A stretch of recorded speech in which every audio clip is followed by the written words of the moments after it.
迄个花莲的首高乱溪哦，有真侪游客拢会去告白啊。花莲县卫生局逐当拢会伫首高乱溪经过基美部落甲溪尾大港口设紧急医疗站哦，今仔开始开设，一直到9月初7，为了保护游客安全。 5日这零假早拄开始，花莲首高乱溪告白的所在都客满人，大家穿救生衣都着急要落水，总长24公里的岔路溪水，要3、4点钟才会当完成。上半段的话就比较适应期，那下半段的话就是属于比较挑战期。然后在那个过了期没有，有很多处的地方啊，都是蛮刺激的这样。水流湍急，蛮不错的，对吧？很刺激，很好玩。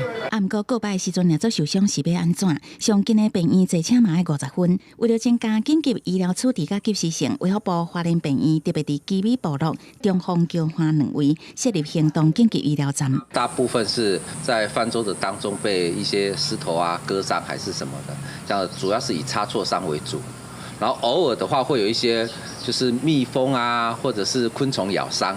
不过救生教练苏德霞表示，虽然肯定卫福部的好意，不过这种医疗站因为袂使有任何侵入性的医疗行为，若做真正拄到需要紧急救治的伤患是要安怎？所以说啊，他这个破裂比较大洞，可能要缝，他就叫你要送医。那这个医疗站就会失去一个紧急救援的东西，而且急救人员他不能到河边，他只能救生员要把他运送到救护站。